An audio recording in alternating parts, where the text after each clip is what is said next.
USAID has a formal disinformation program focused on getting advertisers to cut off revenue to misinformation sites and purveyors of misinformation. And I have seen, they have this formally published. And in fact, my organization, Foundation for Freedom Online, even published the formal disinformation primer in February 2021, 1 month after Biden took office, where in a 97-page USAID disinformation program memo, 31 times they mentioned the word advertisers as being necessary to kill the revenue to any social media site or any social media account or any independent web page that spreads misinformation. So USAID is contorting the economics of the entire news industry in order to get platforms to censor lest they go economically bankrupt. And remember, this is the major threat to Elon still to this day, but particularly these advertiser boycotts, which crushed the ability. This is why they had to turn to subscriptions and they had to make this $8 a month, $12 a month type thing because of all the ad boycotts. And again, USAID is a formal program to coordinate that in a whole of society fashion. Getting back to Elon's uniqueness. So for a couple of things, as a triple-digit billionaire, he may be more insulated from these kinds of whole of society encirclement economic pressure tactics that someone like Mark Zuckerberg or Jack Dorsey had tolerance for. They were only double-digit billionaires. Or Zuckerberg. Whereas as a triple-digit billionaire, that actually may be robust enough to resist that. Getting back to this Mark Zuckerberg letter, in 2019, Mark Zuckerberg was making public speeches saying that he thought censorship had gone too far on Facebook. That was 2019. I remember. But then he got hit with a very interesting boycott that was called #ChangeTheTerms. And it basically was economically coercing Facebook to change the terms of its terms of service, effectively to ban Trump supporters and Brexit supporters and anyone in Europe who is supporting a right-wing populist party there. And Facebook lost $60 billion in market cap in 48 hours under this boycott. And so Facebook folded like a lawn chair and gave them everything they asked for because $60 billion was enough to break Zuckerberg's back. At the same time, there's who paid for change the terms? Oh, that's how many hours do you have? How about 60 seconds? Just bottom line it for us. I mean, nominally, it was the ADL and color of change under this kind of hate speech idea, but it was joined by dozens of USAID funded, U.S. State Department funded NGOs, civil society institutions who were all creating the base of that. So nominally you had these, ADL color of change, and it's about hate speech on social media. But the buffering substructure for it were all these U.S. government intermediaries in country after country. The free and open internet, unfiltered alternative news, the rise of citizen journalists, the rise of citizens in those countries who have larger voices than CIA-backed media, than USAID-funded media, than State Department-funded media, has meant that the State Department has lost control of those countries. And what happened was, after 2016, the technology and the networks were established to be able to add a new toolkit to American diplomacy, which is diplomacy by censorship. And we have formal government programs at the State Department dedicated to getting foreign countries to pass domestic censorship laws to stop the rise of right-wing populist parties in those countries. I'm going to say that again. We have formal government programs at the State Department whose job is to lobby foreign countries and pressure foreign countries to pass censorship laws to stop the rise of domestic populist groups. So you have truckers in America whose income tax is going to pay foreign governments to censor their citizens. This is the sort of schizophrenia right now of American We're becoming the Soviet Union, which exported poison around the world for all those years. I really felt like the United States was, the bulwark against that. But whether that's true or not, I don't know. I'm trying to reassess. What is true now is we're doing what they did. We're sowing chaos and tyranny around the world. It's like I am so heartbroken to see this. Well, it's amazing you say that, because as someone who is sort of present at creation in terms of watching this all get established and spending my whole life monitoring it and chronicling it, they were very aware of that when they were setting this up. And when I say they, I mean NATO, the U.S. State Department, the UK Foreign Office.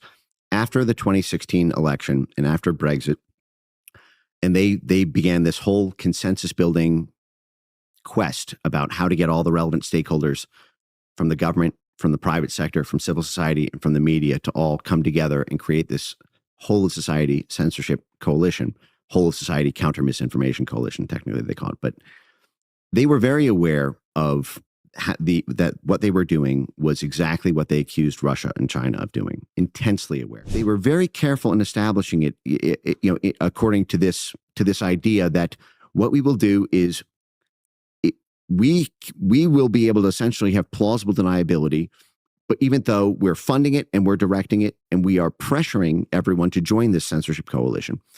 And so this is how you had tens of millions of dollars from the U.S. State Department funding the private sector pop-up censorship mercenary firms, funding the civil society institutions, the universities, the censorship activists, the NGOs, the nonprofits, the researchers, and also on the media side, and all these U.S.-funded, USAID-funded media outlets, all pushing for censorship. And there's an elegant structure to it, which is that the government pays the civil society institutions to do essentially CIA work against our own citizens. This is why there's so many CIA analysts at these censorship universities, the censorship labs. They'll call them disinfo labs. At 60 plus U.S. universities, all funded by the U.S. government. They do, and I assume on cable television too. They're everywhere on all the channels. Yes. DHS actually, onboards, media organizations into its counter disinformation work. And again, because media is the fourth quadrant in the whole society framework, and it's government, private sector, civil society, and media all aligned like a magnet to create the censorship outcomes so that there's no holes in the Titanic. No one can resist it. No one can stop it. This is the prop. And it was so effective until Elon Musk essentially burst that bubble, and until they went a little bit too far with the Disinformation Governance Board. And finally, a certain faction within the Republican Party woke up and was able to exert some pressure through the House and Jim Jordan in November 2022. We selectively promote either free speech or censorship depending on what's most advantageous for political control in any particular country. So, for example, if Bolsonaro were to have rose back to power in Brazil, have no doubt about it, free speech would be back on the menu, and Bolsonaro would be accused of censorship, over, jaywalking, on a random street corner, and we would be pumping up through NGOs and university centers and journalists on payroll. We'd be pumping $100 million into Brazil's free speech economy in order to create anti-Bolsonaro sentiment. That's right. But, one of the things and I come back to this Brazil case. Can I just ask you pause one last time? One of the things I've learned from you over the past couple of years, I've learned a lot from you, but one big picture idea that I didn't fully appreciate till I listened to you carefully was that our foreign policy drives our domestic policy. There's no such thing as domestic policy. Exactly. Every country. I didn't understand. I grew up in a world where there was the foreign policy and you overthrow Mossadegh or whatever. Maybe that's good for America. You don't even think about it. We're fighting the Soviets. It's not a problem because we are an island of freedom here in the United States. And your reporting and analysis suggests exactly what you just said. There is no domestic policy. Everything that happens in this country is an outgrowth, a function of our management of the world. Yes. There's no such thing as domestic policy because every country's domestic policy is another country's foreign policy. Whatever you do in the United States or whatever a foreign country wants to change its labor laws. Well, guess what? That impacts the bottom line of U.S. corporations who employ labor pools there. A foreign country wants to nationalize its graphite industry. Well, guess what? Now America can't make pencils. Every internal policy of every other country on earth impacts the bottom line of some U.S. national champion.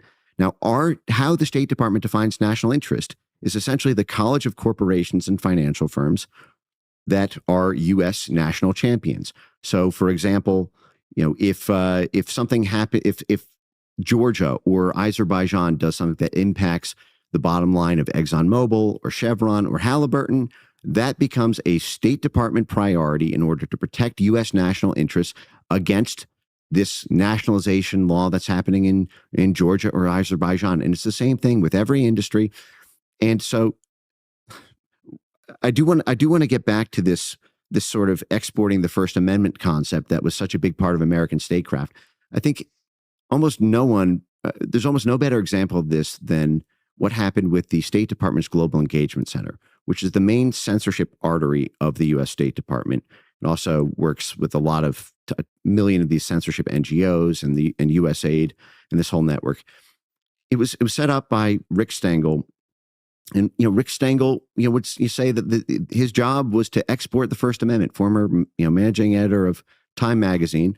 And when Donald Trump was elected in 2016, the guy whose job was to export the First Amendment wrote an op-ed, I believe in the Washington Post, effectively calling for an end to the First Amendment, that it needs to mirror what Europe and other countries have. And then he wrote a book making the same case. Right. But again, this is the guy who was the Undersecretary of Public Affairs. This is a very evil man, Rick Stengel. Well, the point that I'm trying to make here is the free speech absolutist who was in charge of U.S. government projection of free speech. All it took was one election for the entire diplomacy architecture that this principle of free speech was based on to get completely bottomed out. All it took was Donald Trump getting elected for, arguably 200 years of a First Amendment principle and 70 years of this principle of exporting the First Amendment to be entirely discarded because it was leading to the wrong kinds of people being elected.